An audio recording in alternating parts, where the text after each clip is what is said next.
Hola a todos, es un gusto tenerlos nuevamente en el canal.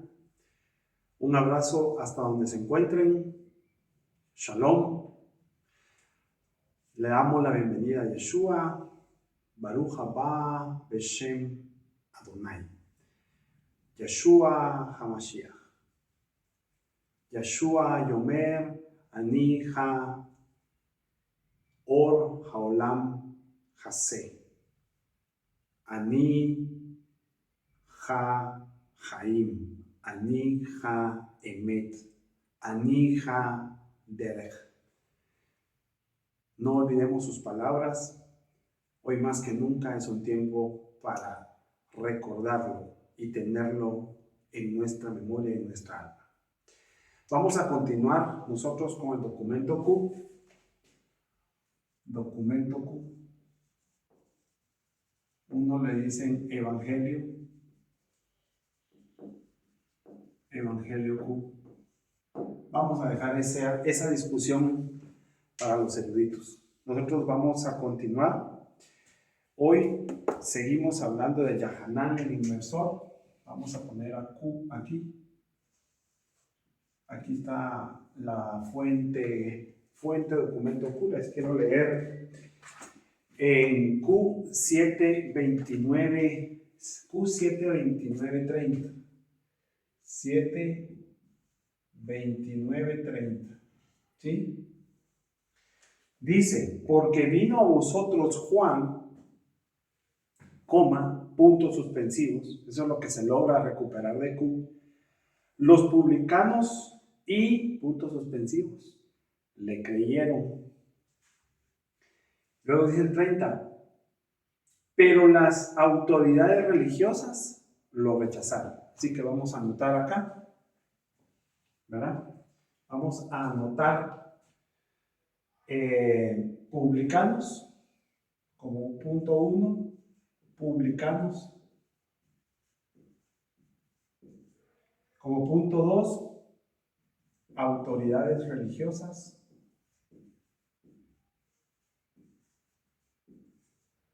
autoridades religiosas,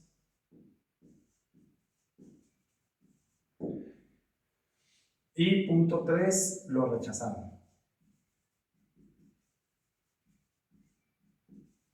Quizás esto sea un buen punto de partida para hablar de este Q7, 29 y 30.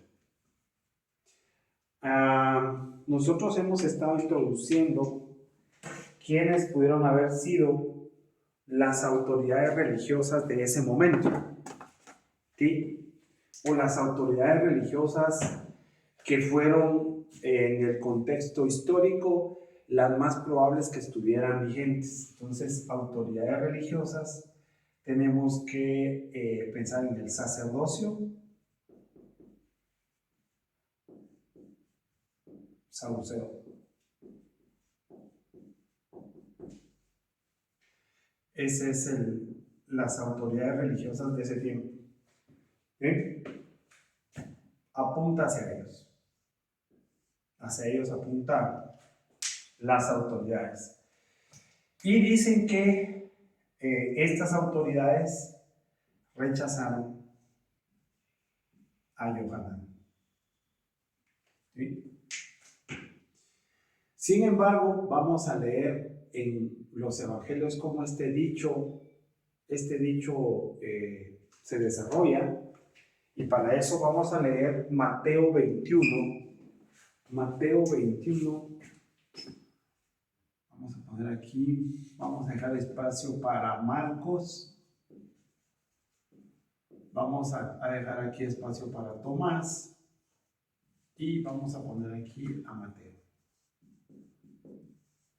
Entonces, Mateo 21, 32.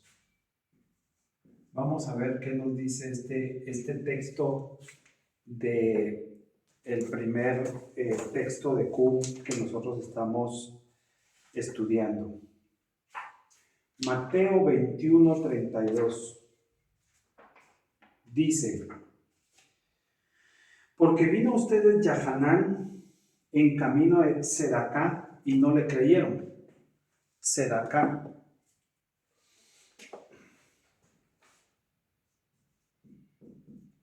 Sí. Vamos a ver cómo lo vamos a escribir. Sedacá. A menos como lo tiene esta. Sedacá. En camino de Sedacá. O Tzedaca. Y no le creyeron. En cambio, los recaudadores de impuestos y las rameras le creyeron. Entonces aquí tenemos recaudadores de impuestos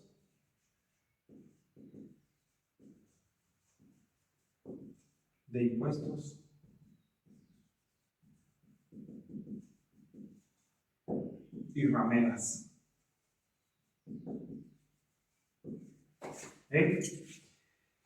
Pero ustedes, aunque vieron esto, no hicieron teshuvá después de creerle. Fíjense, ustedes no hicieron teshuvá después de creer. Aquí hay muchas aportaciones. Ustedes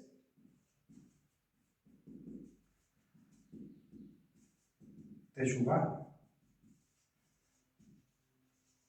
después de creer. ¿A quién les estaba hablando? Dice en el versículo 23, y cuando llegó al Bet Hamikdash, los principales Kohanim y los Sejanim del pueblo se acercaron a él mientras enseñaba y le preguntaban, ¿con qué autoridad y poder haces estas cosas? ¿Quién te dio esa simja? ¿Sí? Y respondiendo Yeshua les dijo, yo también les haré una pregunta y si me la contestan también yo les diré con qué autoridad hago estas cosas. La autoridad del mikvah de Yahanán, ¿de dónde venía? ¿Venía de Shamaim o de los hombres? Y ellos discutían entre sí diciendo, si decimos de Shamaim nos dirá por qué pues no le creíste. ¿Verdad? Ese es el contexto. Entonces, imagínense usted qué palabras más duras las que Yeshua está pronunciando contra los Kohanim. Es el sacerdocio, exactamente el sacerdocio. Autoridades religiosas, dice Q. Y esta conversación que estamos leyendo en Mateo está claramente enfocada y está hecha con ellos, ¿sí? Con las autoridades religiosas. Entonces, primero, ¿qué es Tzedaka? Dice que Yohanan, según Mateo 21:32, solo que tengo una duda y quiero que lo leamos en el Mateo Shem Tov, si usted me acompaña. Mateo Shem Tov en Mateo 21:32. Vamos a ver. Mateo 21:32 de Shem Tov. Por aquí lo tengo. Déjeme encontrarlo para que podamos leerlo. Mateo 21:32 dice, porque Yohanan vino a ustedes en el camino de justicia y ustedes no le creyeron, pero los violentos, dice esto, y las rameras le creyeron. Violentos. Fíjese que esta traducción no habla de recaudadores de impuestos, sino dice los violentos y las rameras no le creyeron. Perdón, los violentos y las rameras le creyeron, dice. Eso es lo que dice. Y ustedes lo vieron y no se volvieron a arrepentimiento. También, después ustedes no se arrepintieron para creerle. Al que tenga oídos para oír, oiga en desgracia, dice esta versión. Qué terrible. Violentos y rameras le creyeron. Violentos y rameras. Este es un extremo el que se está hablando aquí. Imagínese usted estos violentos, como dice Shem Tov, y estos recaudadores de impuestos y rameras, sí le creyeron a Yohanan. Sí le creyeron. Y estos que eran los del sacerdocio, ni siquiera voltearon a ver Teshuvá. Es decir, no, recuérdense lo que hacía Yohanan, del Tevilá Mikveh Mayim era para el Teshuvah, es decir, una muestra del Teshuvah. Eso lo hemos estado hablando. Para los que nos siguen y están recién integrándose, ya sea como una primera vista o como nuevo suscriptor, Tzedaka es una práctica judía del pueblo, donde el que hace tzedaka tiene que dar, fíjese, tiene que dar hasta que la persona que necesita quedó libre de la necesidad. Libre de necesidad.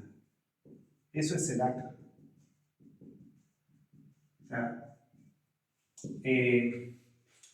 nosotros hemos sido mal informados, mal educados, qué sé yo, la palabra, mal enfocados, en que dar es escoger las fichitas de la bolsa y regalárselo a alguien, ¿verdad? Como si fuera una limosna, una cosa así, ¿no? Tzedaka es dar hasta que la persona quede satisfecha. Y según la traducción que vimos, es que Yohanan estaba en el camino de tzedaka.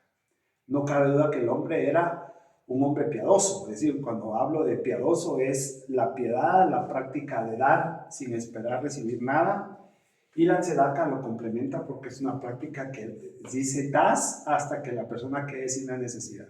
¿Sí? Yo he explicado algo de la tzedaka anteriormente. Lo que es, digamos, de remarcar, lo vamos a marcar aquí rápidamente para seguir avanzando, es que dice que aquí complementa, aquí hay puntos suspensivos en Q, pero claramente los publicanos son estos recaudadores de impuestos. Miren, los publicanos son estos recaudadores de impuestos. Estos recaudadores de impuestos recibieron a Juan. Y este Q no menciona a las rameras, ¿ya se dio cuenta? Q no menciona a las rameras. Lo que sí es cierto es que Q menciona a las autoridades religiosas que lo rechazaron. Eso está expresado aquí. Ustedes no hicieron Teshuvah, que en eso se resume el rechazo. ¿Por qué? Porque en el jardín lo que hacía Yahanan el inversor era un Tevilá Mikveh Mayim para expresar el Teshuvah. Voy a citar Lucas y vamos a regresar un poquito al Teshuvah porque estoy seguro que Lucas nos va a aportar algo. Veamos Lucas. Lucas le voy a decir exactamente en qué texto. Lucas 7:29. ¿Sí? Lucas 7:29. Vamos a leerlo. Si usted me acompaña a Lucas 7:29, vamos a ver.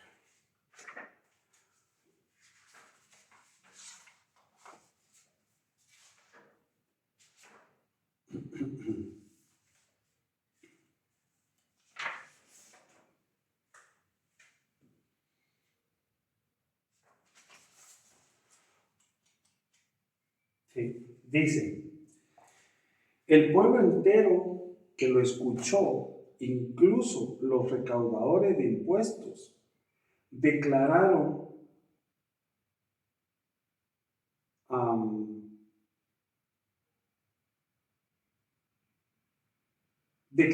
el Oaser Sadik, sumergiéndolos con la mikvah de Yahanan. Esto es totalmente algo distinto a lo que hemos estado leyendo y es necesario que lo leamos en otra versión. Lucas, porque el 29, vamos a ver, este es el Lucas 7:29 y el 30 dice, pero los perushim y los maestros de la Torá anularon el consejo de Yahvé respecto a sí mismos y no quisieron la tevilá de Yahanan. Pero esto está mucho más completo. Fíjese, vamos a volver a leerlo. El pueblo entero que lo escuchó, incluso los recaudadores de impuestos, declararon, imagínense ustedes, aquí está contando un testimonio de los recaudadores de impuestos, declararon a Eloá Ser Tzadik, sumergiéndoles con la mikvah de Yahanán, Eloá. Mire qué cosa más poderosa la que estamos leyendo acá. Lucas 7, 29 y 30. Fíjese lo que dice. Que los recaudadores de impuestos, mire cómo el dicho, mire qué interesante.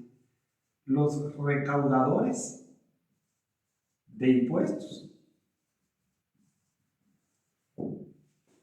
Dice, los recaudadores de impuestos declararon, incluso, dice así, a Eloá Tzadik. Esto es un testimonio tremendo, pues. Eloá. ¿Quién es Eloá? El singular de Elohim, ¿verdad? Eloá Tzadik. Tzadik. Entonces, ¿cuál era? Es que esto es una cosa tremenda. Mire, ¿cuál era? Se parece, pero es lo mismo que dice Mateo. Pero mire, ¿cuál era la función o atribución de los recaudadores de impuestos en aquel tiempo? Pues la función y atribución de los recaudadores de impuestos en aquel tiempo era obedecer a los diferentes sectores políticos y autoridades militares respecto a las tasas impositivas para cobrárselos a todos los impuestos, ¿verdad? Todas las tasas impositivas de impuestos. Y entonces, ¿qué pasaba con el pueblo? El pueblo estaba afligido, el pueblo se estaba muriendo de hambre, ¿verdad? Hemos comentado un poquito de la historicidad sobre qué pasaba en ese contexto. Realmente era una situación de opresión al pueblo, derivado de las altas tasas que prácticamente eran para liquidar. Si hoy nos quejamos de los impuestos que eran injustos o que son injustos, en ese tiempo eran más. Entonces, lo que está diciendo aquí es que el rol de ellos era afligir al pueblo con los impuestos, ¿verdad? Porque el que no pagaba llegaba al poder militar y pues actuaba en contra, ¿verdad? En contra del que no pagaba el impuesto. Ahora, lo que está diciendo, mire el texto de Lucas, es que incluso los recaudadores de impuestos y los publicanos declararon que Eloá era tzadik, justo, es decir, entendieron el mensaje. Pero esto es bien fuerte, porque para que ellos entendieran el mensaje, es que realmente, para que dijeran eso, es que entendieron el mensaje que Yohanan estaba hablando. Y dice después, es decir, estaban reconociendo ellos que la labor que hacían era cabalmente una labor injusta, ellos mismos, siendo ellos los encargados de afligir al pueblo con los impuestos. Ese es el punto. Pero los perushim y los maestros de la Torá anularon el consejo de Yahvé respecto a sí mismos y no quisieron la tevilá por Yahanán. Aquí está mucho más claro. Perushim, fíjese que dice los perushim y maestros de la Torá. Qué cosa más fuerte. Los perushim,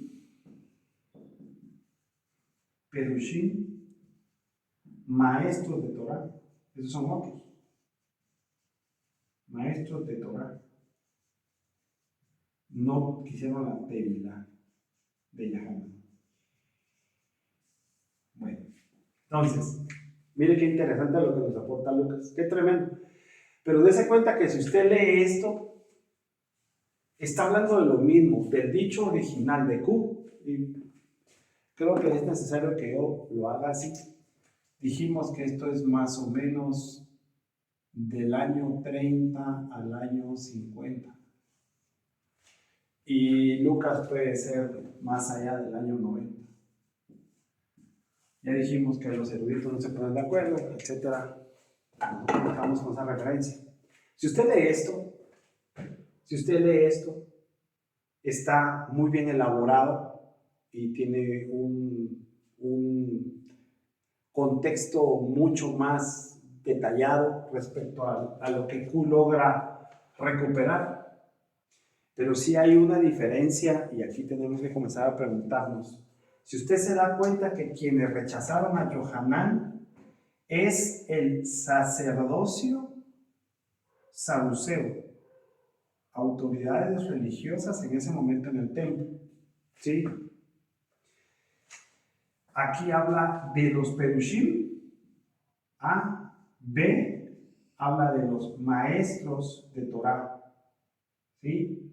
Aquí incluye a los perushim. Es decir, estos son los fariseos. Fariseos. ¿Sí? Y los fariseos y los saduceos no eran la misma corriente, obviamente, ¿verdad? Sin embargo, si usted lo lee en Lucas, dice, bueno, sí se parecen, pero es que no son lo mismo, ¿verdad? Entonces, ¿con qué nos quedamos? Sería la pregunta. ¿Con qué nos quedamos? Mire, yo le voy a sugerir algo. A mí me parece totalmente histórico por todo lo que venimos hablando de Yahanan y Yeshua, que quienes no aceptaron a Yahanan son las autoridades religiosas, estrictamente el sacerdocio de turno, que muy bien pueden ser identificados con los maestros de la ley, inciso B. Y le voy a dar una justificación por qué le estoy proponiendo eso. En el tiempo, más o menos, voy a poner aquí el tiempo, ¿no? Aquí vamos a poner el año 70, el año 80, el año 90. En este periodo, posterior a la destrucción del templo, comienza una separación del grupo religioso de judaísmo, ¿sí? Concentrado en fariseos y, bueno, no sabemos exactamente qué pasó con los saduceos después de la destrucción del templo, pero al parecer quienes estaban en contra, y lo voy a poner acá para hacer el argumento completo, aquí estaban los fariseos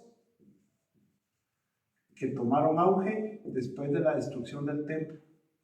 Los saduceos, no sabemos qué pasó con ellos. Ellos, este partido fariseo, estaba en pugna contra los creyentes de Yeshua, ¿sí? Estos creyentes de Yeshua, pero para su sorpresa, estos también eran fariseos. Estos creyentes de Yeshua eran fariseos contra estos fariseos.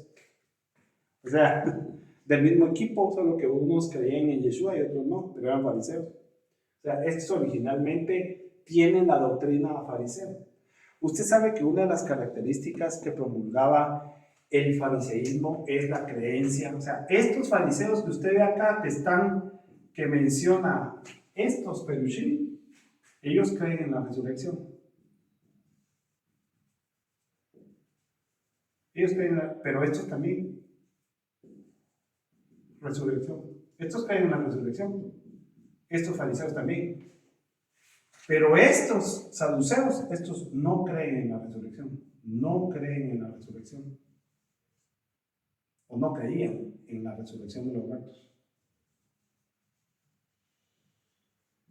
Esa era una de las grandes diferencias entre el grupo sacerdote saduceo frente a los fariseos. Entonces, el argumento que le estoy dando es que estos que aparecen aquí, estos de aquí, ¿sí? Son fariseos, ¿sí? Que pertenecen a, digamos, estos que están aquí pueden estar detrás de la comunidad de Lucas diciendo, no, es que estos son los que no creyeron, o sea, estos. ¿Sí? Aparte son estos maestros de la ley, son estos saduceos que están acá. Lo que le estoy diciendo es que el antagonismo se estaba dando después de la destrucción del templo en estos periodos. En este periodo es donde los dos grupos se separan. Lea sobre Jamnia. Lea sobre Jamnia. Si quiere, le doy un poquito de contexto. Vamos a leer un poquito de Jamnia. ¿Qué es Jamnia y qué significa en el contexto en lo que yo se lo estoy, trasladando? Jamnia. Mire pues. Concilio de Jamnia. Se entiende una congregación de rabinos de la ciudad judía de Jamnia, en hebreo Jamne, después de la destrucción del segundo templo de Jerusalén del año 70. Aquí.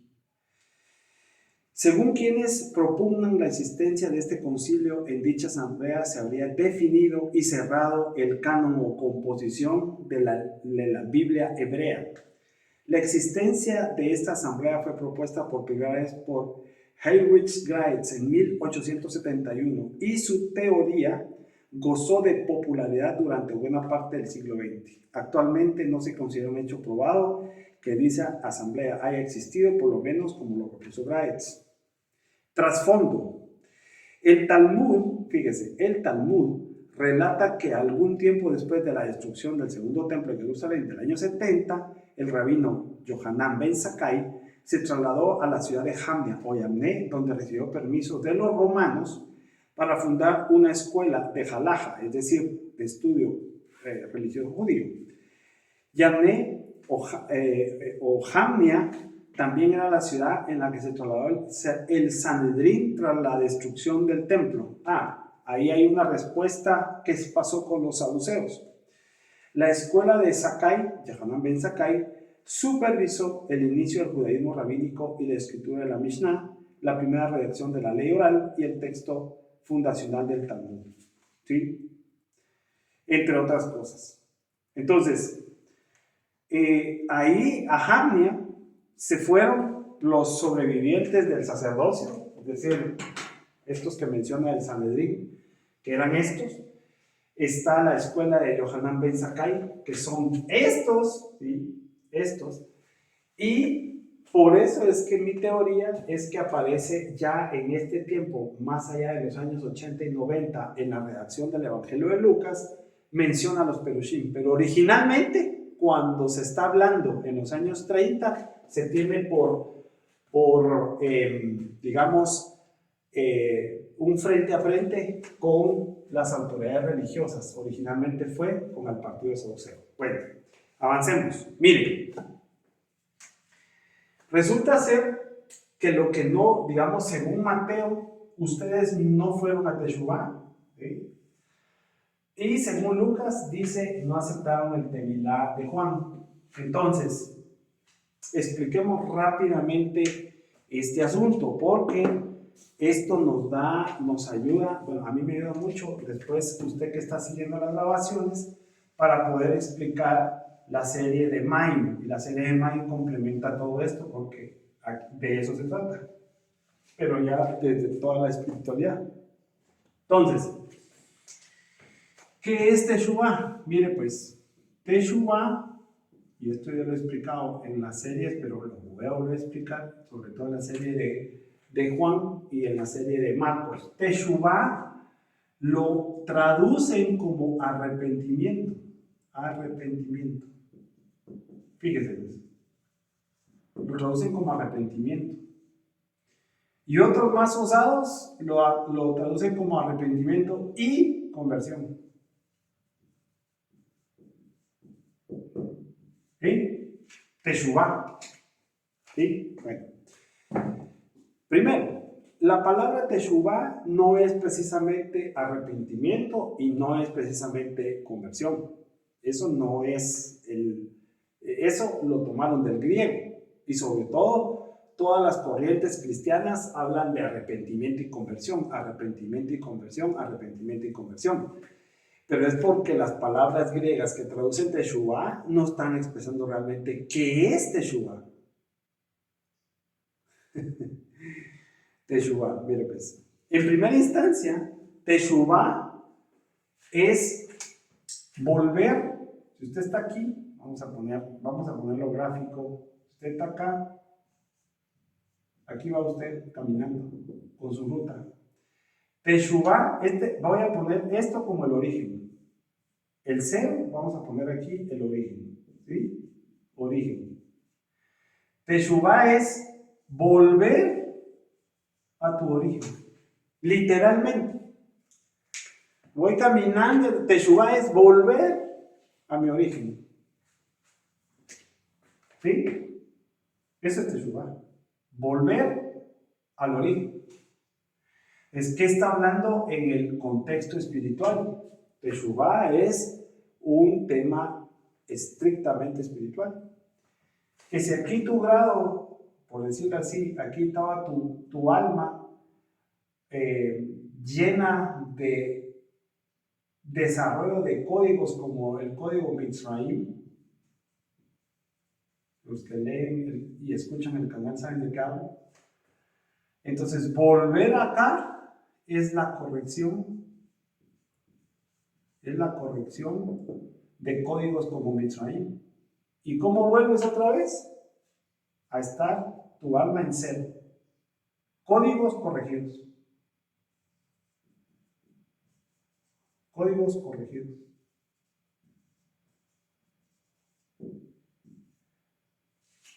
Eso es lo que Juan me estaba enseñando sobre Teshuvah.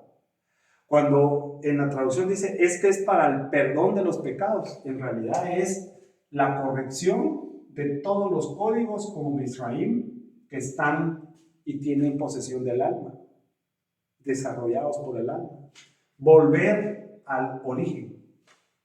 Volver al origen. Es decir, volver a tener un alma viviente.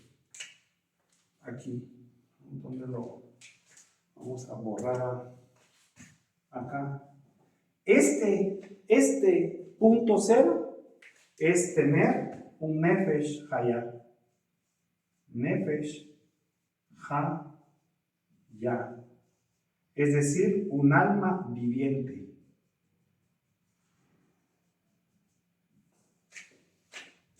Sí, pero mire, si yo nunca me he muerto, yo sigo vivo, aclaro. Pero eso es el cuerpo. Pero en el alma no es así. Entonces, todos los códigos que no se corrigieron y al momento de hacer Teshuvah es regresar, se corrigen todos los códigos, ¿sí? Y volver a ser un viviente para Elohim. Eso es Teshuvah.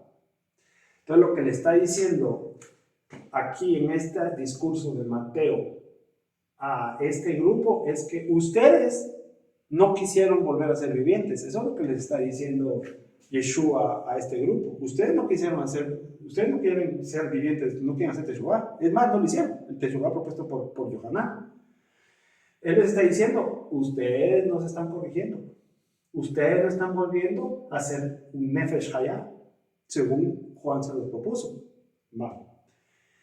Pero resulta que el Teshuvah es solo parte de esto, no es todo. Porque el Tevilá, si se da cuenta que dice, Lucas menciona Tevilá.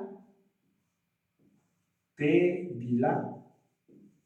es Tevilá? Tevilá es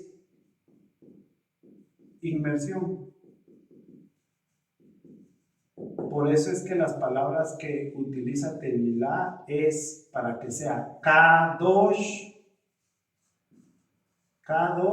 es decir, aceptable para volverse viviente, es Tevilá Mikveh Maim. Entonces, no es, y yo se lo he dicho en otras grabaciones, no es un tema de irse a tirar a un río, no es un tema de tirarse en una pileta, en el mar, no. Tiene un procedimiento Kadosh para que sea aceptable esta Tevilá Mikveh Maim. ¿Sí? No es nomás así. Yo le invito, por favor, entre paréntesis, a que se una al estudio de la serie Maim. Ahí estamos hablando del procedimiento Kadosh de hacer Tevilá Mikveh Maim. Entonces, ¿para qué se hacía el Tevilá Mikveh Maim? Para conectarnos con los Shamaim de Elohim, ¿sí? Según Bereshit 1.1 y 1.2, con ese Shamaim. Y eso también ya se lo expliqué en la serie, pero lo voy a dejar aquí como sugerido. Recuérdense que Shamaim, ¿sí? Shamaim Maim. Es una palabra que se compone de ish, ¿sí? Y maim, shmaim, maim. Esto es fuego y esto es aguas. Entonces, en la espiritualidad, ¿qué es lo que hacemos?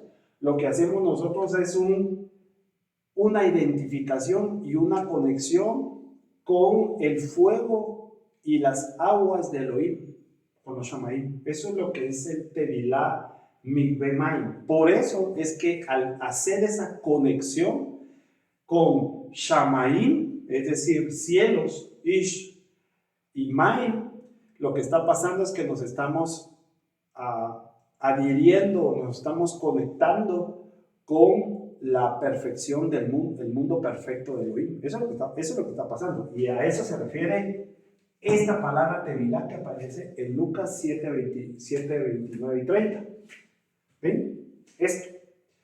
¿Para qué? Para tener acceso a hacer un teshuvá. Es decir, yo hago esto porque lo que quiero es retornar a mi año cero de creación. Eso es. No estamos hablando de retornar al vientre de la madre, como decía, como Nicodemo le dijo a Yeshua. No, de eso no estamos hablando. Estamos hablando de retornar al año cero de mi creación. Ser un Nefesh Hayah, un viviente para Elohim. Eso es lo que pasa.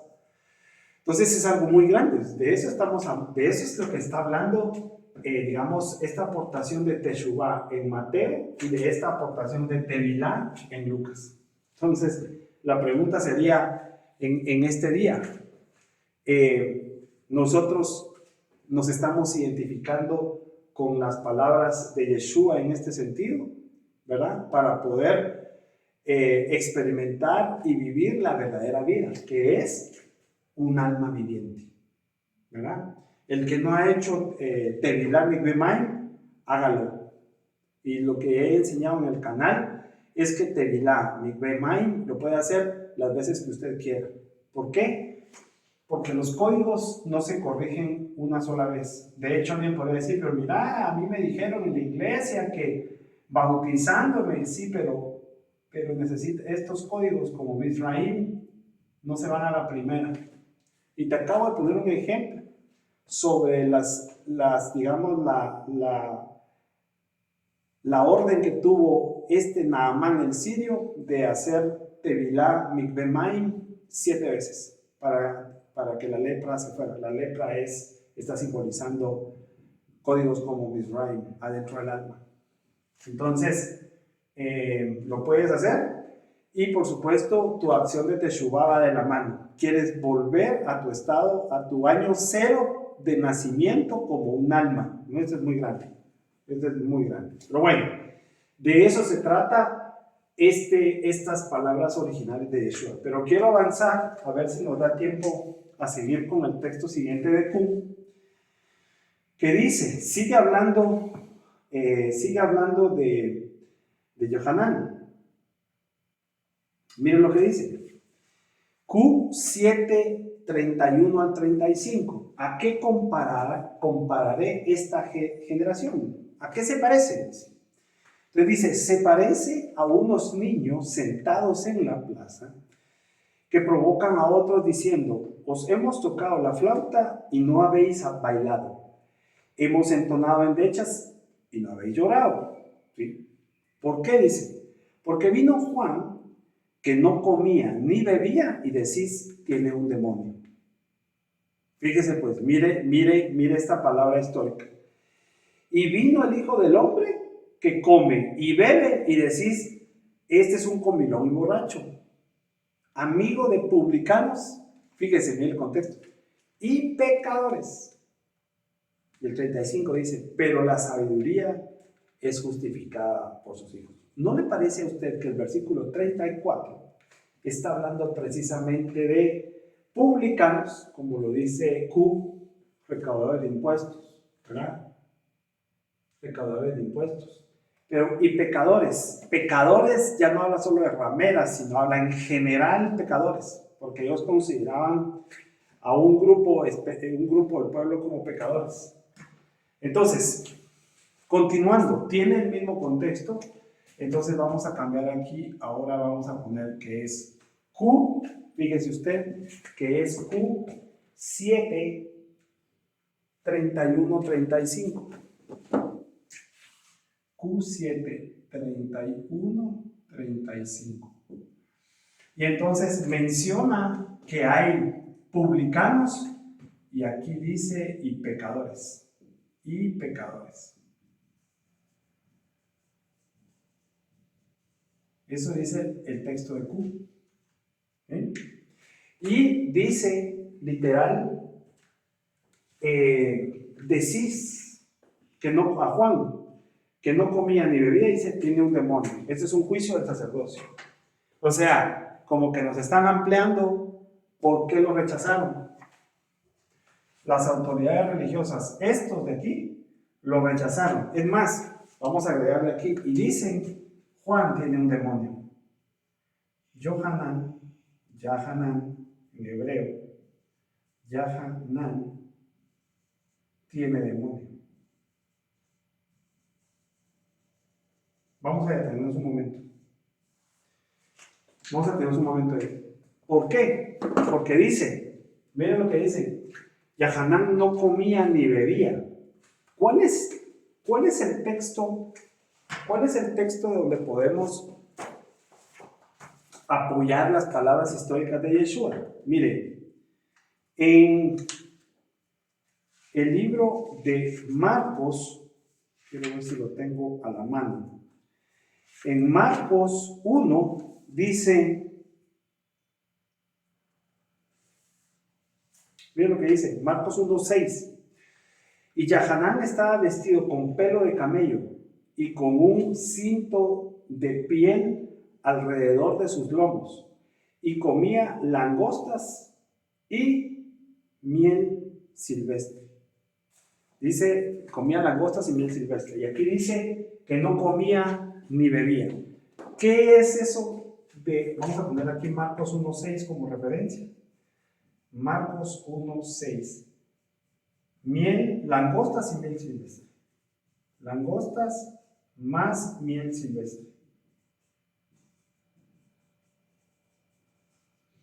Y aquí dice que no comía ni bebía. Y eso ellos lo interpretaban como que tenía un demonio. Es decir, que era algo raro lo que Yahanan hacía. Mire, me quiero detener un momento simplemente para decirle esto. Y quiero hablar, no del sacerdocio y esto de que tiene demonios, sino quiero hablar sobre algo que nos acaba de pasar recientemente. Miren, supuestamente, vamos a decir que así sucedió, en China alguien decidió comer murciélagos y no sé qué más, y que alguna enfermedad de murciélago pues se contaminó a una persona, 20, 50, 1000, bueno, dice que eso fue el origen del COVID-19. Como sea, usted ya conoce la historia del COVID. Países quebrados, gente murió. ¿Qué es la verdad? No la sabemos. Me quiero enfocar en si es realidad y es una verdad que comieron murciélagos y no sé qué más cosas contaminadas. O simplemente no tenían que haberlo hecho. Entonces, culturas como esas, pues no hay que ir tan lejos, ¿no? Esto puede sonar, por eso le dije me quiero detener, porque esto puede sonar extraño. No muchas culturas, es decir, son diferentes a lo que vimos que supuestamente pasó en China. O sea, si hoy hiciéramos el recuento de qué se comen realmente, o sea, el humano, ¿qué come? Vamos a encontrar que comen cualquier cosa. Comen cualquier cosa. Estamos hablando ahí que comió un murciélago, hay gente que come cocodrilo, mucha gente que come serpientes, comen cualquier cosa, ¿verdad? Entonces, ¿usted no cree realmente que la humanidad ha conseguido, en función de lo que come, ¿sí?, tener el justo, hablando de justicia, de Sedaka, el camino, ahí lo enfocaron desde el punto de vista de los impuestos y tribulación que la gente tenía. Pero usted no cree que la humanidad ha tenido su justo pago por comer cualquier cosa. Mire para dónde voy.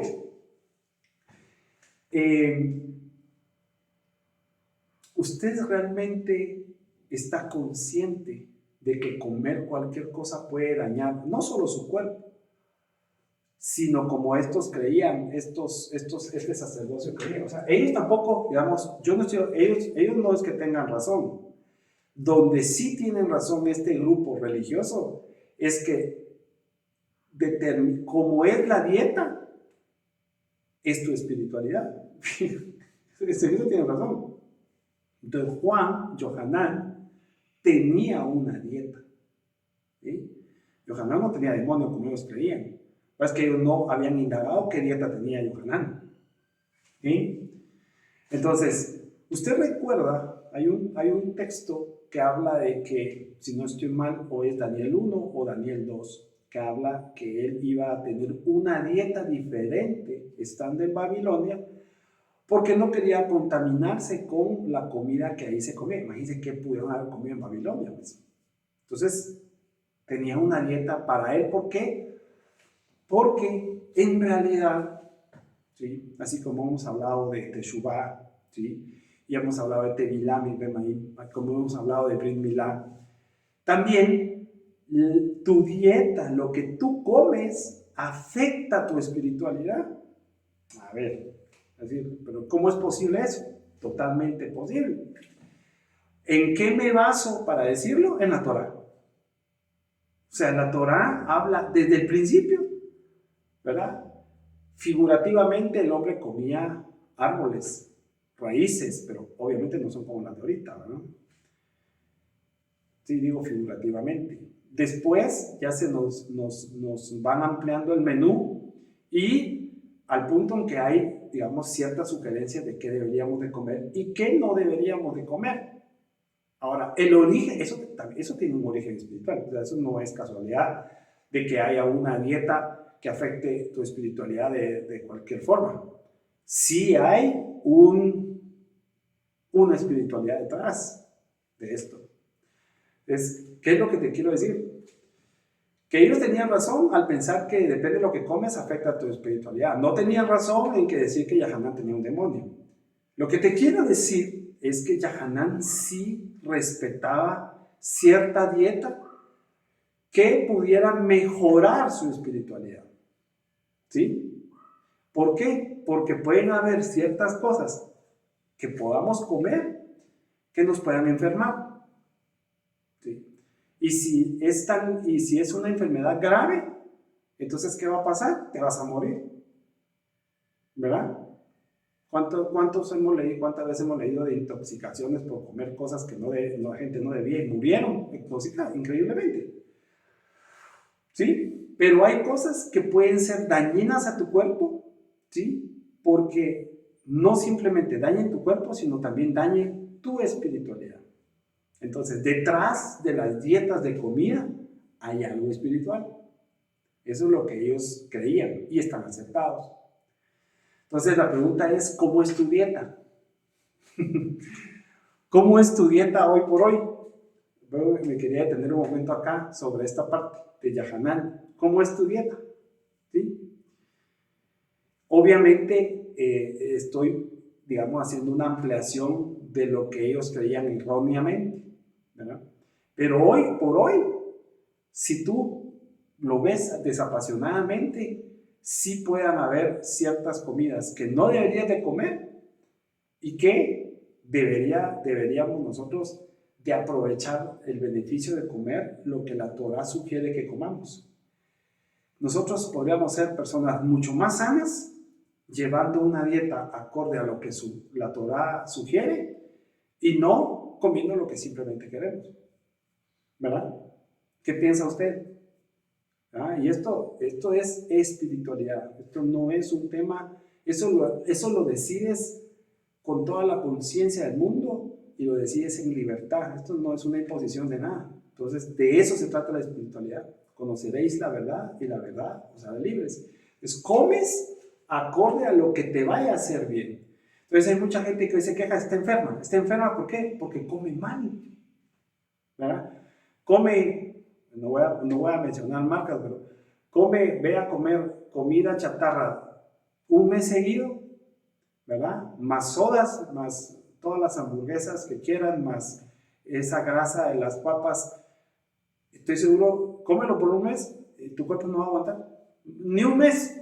A ver, hazlo 15 días, hazlo 20 días. Tu cuerpo no va a aguantar. Te vas a enfermar. Ese es el punto, ¿verdad? Entonces, tenemos que aprender, sería en todo caso, ¿qué deberíamos comer? Como Yahanan, ¿verdad? Tenía una dieta muy particular, como Daniel tenía una dieta muy particular para mejorar nuestro estado de salud y por lo tanto eso debería de impactar nuestra espiritualidad. No sentir tanta pesadez, no enfermarte tanto el estómago o qué sé yo.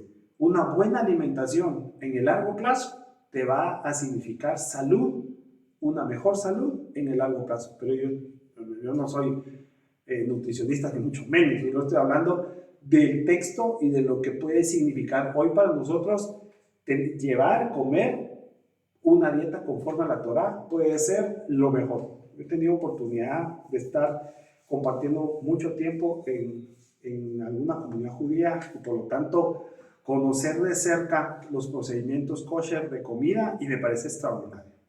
O sea, he compartido con ellos, he comido con ellos y me parece que es una comida, en primer lugar, deliciosa. O sea, muy bien preparada, ¿verdad? Pues obviamente tengo amigos rabinos, que también se dedican a eso, pues al tema de la cocina y a mí me parece espectacular lo que hacen, porque me transmite a mí que realmente están preocupados por, digamos, si esta planta tiene unos gusanitos, está desechada, o sea, no es kadosh. ¿Por qué? Porque te puede enfermar. Pues que tiene toda la lógica del mundo. O sea, ¿para qué vas a comer aguacates con gusanos, por ejemplo? Pero ¿cómo te vas a comer un aguacate con un gusano, pues? O con gusanos. Te vas a enfermar. ¿Verdad? Porque eso tiene su fondo espiritual. ¿Por qué el aguacate se está pudriendo? Pues, ¿verdad? Entonces, no te vas a comer comida podrida, ¿verdad? O sea, no deberías. O sea, no deberías. O sea, si le quitas la parte que está mala, si se puede, ¿verdad? El punto, lo que te quiero decir es, sí hay un cuidado como Yahanan, como estos rabinos que hacen comida kosher, como Daniel, sí hay una opción que puedas tener y comer pues, más saludablemente. Como lo decía, mucha gente se queja de que se enferma y se enferma y se enferma, pero la primera pregunta es, a ver, espérate, te estás enfermando. Tú eres eres un pastor, eres una líder religiosa. Y la gente que se acerca enferma, a ver, hemos leído que Yeshua era taumaturgo, ¿verdad? Entonces, a ver, ¿qué comes? Pregúntame ¿qué comes? A ver, contame qué estás comiendo. Porque depende de lo que estés comiendo, te vas a enfermar o no te vas a enfermar. Y otra cosa, hay comida que a mí no me va a hacer daño y tal vez a ti te va a hacer daño. Entonces, quise tomarme estos minutos como para comenzar a trabajar la conciencia de que sí hay una forma de afectar también desde lo que nosotros comemos, desde nuestra dieta, una mejor espiritualidad. Sí existe, de hecho lo estamos viendo. Ahora, donde sí no estamos de acuerdo es que le dijeran a Yahanan, es que tiene demonio, es que no lo habían entendido, no lo habían entendido. Y tal vez gente que va a ver no sé, alguna parte de este mensaje me dice, ese cuate que está ahí hablando de barba, ese cuate está loco, ¿verdad? En el contexto de aquel tiempo, está endemoniado, hablando de cómo tener una mejor dieta y cómo no enfermarte teniendo una mejor dieta. Pero es que eso lo dicen los nutricionistas, no es que yo te lo diga, pero yo te estoy hablando del campo estrictamente espiritual, ¿verdad? Y lo que pudiera beneficiar tu espiritualidad. Entonces, eso sería, digamos, lo que logramos rescatar. Este no comía ni bebía, decís, tiene un demonio, pero dice, y viene el Hijo del Hombre que come y bebe y decís, es comilón y borracho. amigo de publicanos y pecadores. Quiero explicar ese 34. No me quiero meter al tema del Hijo del Hombre porque nos vamos a meter a un tema que necesitaría una semana completa sin descanso para explicar el tema del Hijo del Hombre. Pero si vamos a hablar, donde dice que come y bebe y decís es un comilón. Entonces, esto es algo bien importante. Si nosotros decimos, ¿cómo entender ese? Porque estamos hablando de Q, aquí, ¿verdad? El Hijo del Hombre come y bebe. Come y bebe. Y entonces, ¿de qué está hablando Yeshua? Lo que Yeshua está hablando es que ellos están exagerando. Porque por un lado, bien sabían ellos que la dieta de Daniel, la dieta que habla de Bereshit, la dieta que tenía Yohanan, eso no era del demonio, pero decían ellos, es que tiene demonio. Esa es una exageración. Ahora viene la otra, el otro lado. El otro lado es que el Hijo del Hombre viene, come y bebe y dicen, este es un borracho y amigo de pecadores. Ahí entran los publicanos y las rameras. Bueno, pues mire, pues, ¿cómo entender eso? Yeshua vivió conforme a la Torah.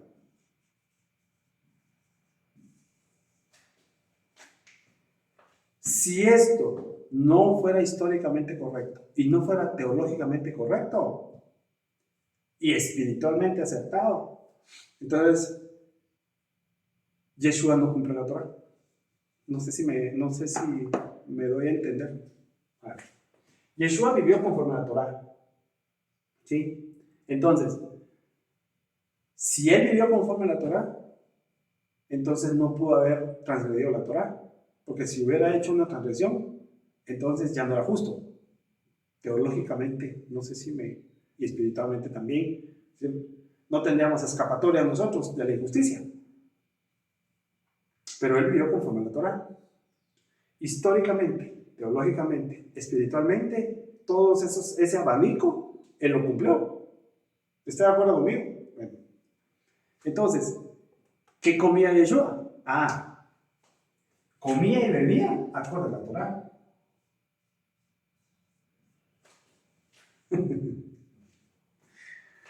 Usted lo invitan y le dicen, mire, fíjese que lo invito a la cena y no sé qué, y en eso, mire, tráigale, no sé qué, este plato también a Luis Pérez. No, yo no como eso. A mí, por favor, me trae esto. Bueno, estoy conviviendo con personas que tal vez no comen lo mismo que yo, pero yo guardo mi dieta. Por favor, yo solo quiero esto. O voy a comer solo fruta, o voy a comer solo verduras, o voy a comer solo ensalada. El hecho de que diga que él comía y bebía con publicanos y rameras o pecadores no significa que él incumpliera la dieta de la Torah. Eso es lo que le estoy diciendo. Porque si él no cumple un precepto, una ordenanza de la Torah respecto a las comidas y las bebidas, pues entonces no. Entonces olvidémonos que Yeshua haya cumplido la Torah. Por eso le dije, en el abanico histórico, teológico y espiritual, él cumplió la Torah. Es decir, tenía una dieta conforme a la Torah. Eso es lo que le estoy diciendo. O sea, yo soy fiel creyente que Yeshua cumplió la Torah tal cual y la explicó tal cual. Para él hacerla más grande. Dijo Mateo 5:17 dice claramente que él explicó, le dio el significado definitivo a la Torah. De lo cual, más adelante, también aparece Pablo en controversias hablando de la comida, ¿no? Esto mire, a mí me lleva a pensar algo, no sé qué piensa usted realmente. Porque, ¿cómo es posible que un perushim, un fariseo, aquí ya lo borré, un fariseo de fariseos, tenga controversias con la comida que prescribe y sugiere la dieta de la Torah? Eso me hace mucho ruido, muchísimo ruido. No sé cómo lo ve usted, pero es que no es posible que un fariseo, conociendo la Torah, como fuera Pablo, pudiera sugerir alguna controversia o hacer ciertas correcciones para el tema de la comida también. Y lo vemos en algunos pasajes de sus cartas. Entonces, ¿por qué la controversia? Mire, le voy a sugerir algo, no es concluyente, pero es una teoría. Vamos a ver si no Pablo estaba simplemente, yo no digo que Pablo pensara esto, pero digamos como una línea de pensamiento global de él.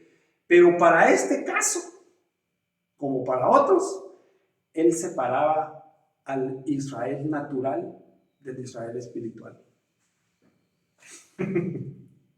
Y no se hacía bolas. Si tú perteneces al Israel nacional, natural, vive conforme a la Torá. Ahora, si no perteneces al Israel natural, no tenés ninguna obligación de hacer una dieta conforme a la Torá. Pero porque está haciendo una separación, eso es lo que yo le logro percibir a Pablo, una separación de, digamos, el Israel natural, nacional, sobre todo, del Israel que a nosotros nos importa, que es el Israel espiritual, conforme a Abraham, ¿verdad? La simiente espiritual de los Shamaim. A mí no, al final de cuentas, el Israel natural no nos debería interesar como un objetivo a nosotros. Pero lo que yo logro ver es que Pablo como que sí hace una diferenciación si eres o no eres del Israel natural. Y dependiendo de eso, a ver si cumples ciertas leyes de la Torá o no. ¿Sí? Pero eso todavía es, si fuera así, ese pensamiento, a mí no me termina de cuadrar con lo que Yahshua practicó, Yohanan practicó. Yahshua está claro que él cumplió los preceptos de la Torá. Entonces, partiendo de ahí, nosotros podemos decir que este texto donde dice que comía y bebía, que es un extremo de ejemplo, lo hizo aún en el marco de respeto y cumplimiento de la Torá. Así que vamos a dejarlo hasta acá, vamos a seguir hablando de Yohanan porque si ya se dio cuenta, Q en esa parte habla bastante de Yohanan. Así que le quiero mandar un abrazo, espero que estas herramientas y esto que le he explicado el día de hoy sirvan para su crecimiento espiritual.